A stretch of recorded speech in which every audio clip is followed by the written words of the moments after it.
आपने कभी भूत देखा है और वो भी जिंदा? नहीं? तो चलिए आज आपको जिंदा भूत की कहानी सुनाते हैं। अहमदाबाद गांव में सुल्तान अहमद नामी एक सादा सा देहाती आदमी रहता था। वो एक बड़ी जमीन का मालिक था। उसकी शादी हुई तो उसकी जिम्मेदारियां बढ़ गईं। उसने अपनी मदद के लिए एक मज़ारा रख लिया। फसल जब पककर तैयार होती तो सुल्तान अहमद और उसका मज़ारा रात को खेतों ही में सोते थे। इस बार बारिशें बहुत ज़्यादा हुईं और इस वजह से फसलें भी खूब अच्छी हुईं। इस बार सुल्तान अहमद की खुश्क ज़मीन भी सरसब्ज और शादाब हो गई। वो बहुत खुश था। फसल पककर तैयार हो चुकी थी। सुल्तान अहमद और उसका मज़ारा खेत में रात गुजारने के लिए रुके हुए थे। उसकी बीवी सरे शाम ही रोटी दे गई थी। थोड़ी देर बाद सुल्तान अहमद का दोस्त आ गया और उसे अपने अजीज की शादी में चलने की दावत दी। सुल्तान अहमद ने मज़ारे से कहा, खलियान की हिफाजत करना और मेरे जाने के बारे में किसी से कुछ ना कहना। ये ना हो कि चोर को इल्म हो जाए। और वो उसी वक्त अपने दोस्त के साथ उसके गांव चला गया। रात गहरी हो चुकी थी। मज़ारे ने आग सुलगाई ताकि चाय बनाकर पिए, मगर तेज हवा से एक चिंगारी उड़कर खेतों में जा गिरी, जिससे आग बढ़ गई। बेचारा मज़ारा आग बुझाने के दौरान में खुद भी जलकर राख हो गया।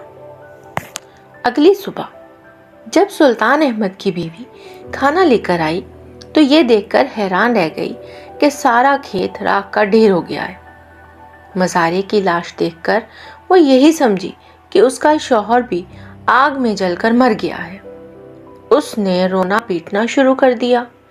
लोगों ने आकर रोने की वजह पूछी तो उसने बताया कि रात फसल के साथ मेरा शौहर भी जलकर फौत हो गया है।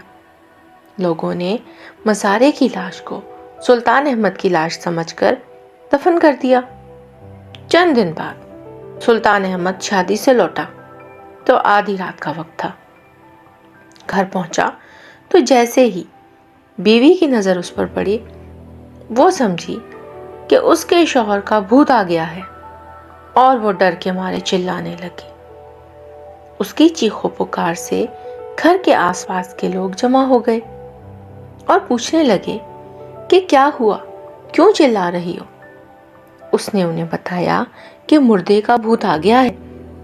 सुल्तान अहमद ये सुनकर बहुत हैरान हुआ कि उसे मुर्दा कहा जा रहा है और वो लोगों से खौफजदा होकर कि कहीं वो डर कर उस पर हमला ना कर दे वहां से भागा और फिर तो कब्रिस्तान जाकर दम लिया।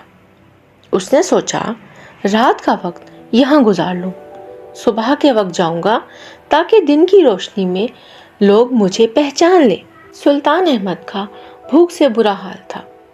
सुबह सवेरे कब्रिस्तान से निकलकर गांव की तरफ रवाना हुआ।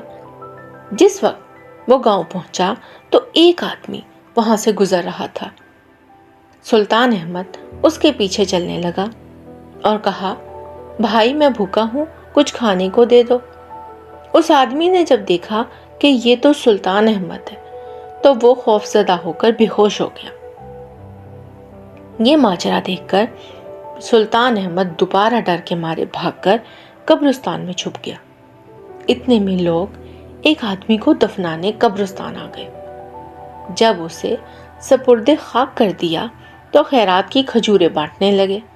एक आदमी बोला, पहले गिन लो कितने आदमी हैं, फिर इसी हिसाब से बांटना। दूसरा बोला कि 100 लोग तो जरूर होंगे। सुल्तान अहमद एकदम से बोल उठा, 100 आदमियों को बाद में देना, पहले मुझे मेरा हिस्सा तो दो। सुल्तान अहमद की आवाज़ सुनकर लोग वहां से डरकर भाग खड़े हुए। खजूरें वहीं रह गईं तो सुल्तान अहमद ने अपना पेट भरा और सोचने लगा कि ये मैं किस मुश्किल में फंस गया हूँ। आधी रात हुई तो क्या देखा कि एक आदमी काले कपड़े पहने उसी आदमी की कब्र पर आया और कुछ पढ़ने लगा, जिससे कब्र फट गई और मुर्दा बाहर आ गया। سلطان احمد سمجھ گیا کہ یہ کوئی جادوگر ہے۔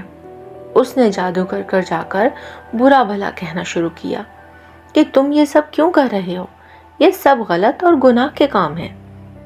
جادوگر گھبرا گیا کہ یہ تو میں پکڑا گیا۔ اس نے نہ جانے کیا پڑھ کر پھونکا کہ مردہ سلطان احمد کے پیچھے پڑ گیا۔ اب سلطان احمد قبرستان میں بھی نہیں رہ سکتا تھا، تو وہ وہاں سے بھاگ کر گاؤں میں ایک تربوز کے کھیت میں آ کر چھپ گیا۔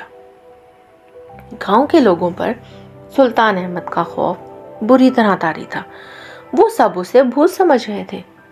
جس کسی کی بھی نظر اس پر پڑتی وہ خوف زدہ ہو کر بھاگ کھڑا ہوتا۔ گاؤں کے بڑے ذمہ دار کے ملازم کپڑے دھونے کے لیے ندی پر آئے ہوئے تھے۔ ابھی وہ کپڑے دھو ہی رہے تھے کہ سلطان احمد بھی پیاس بجھانے کے لیے ندی کی طرف آ نکلا۔ اسے دیکھتے ہی لوگ کپڑے چھوڑ چھاڑ کر گھوڑوں پر سوار ہو کر سرپٹ بھاگ نکلے اور گاؤں پہنچ کر دم لیا۔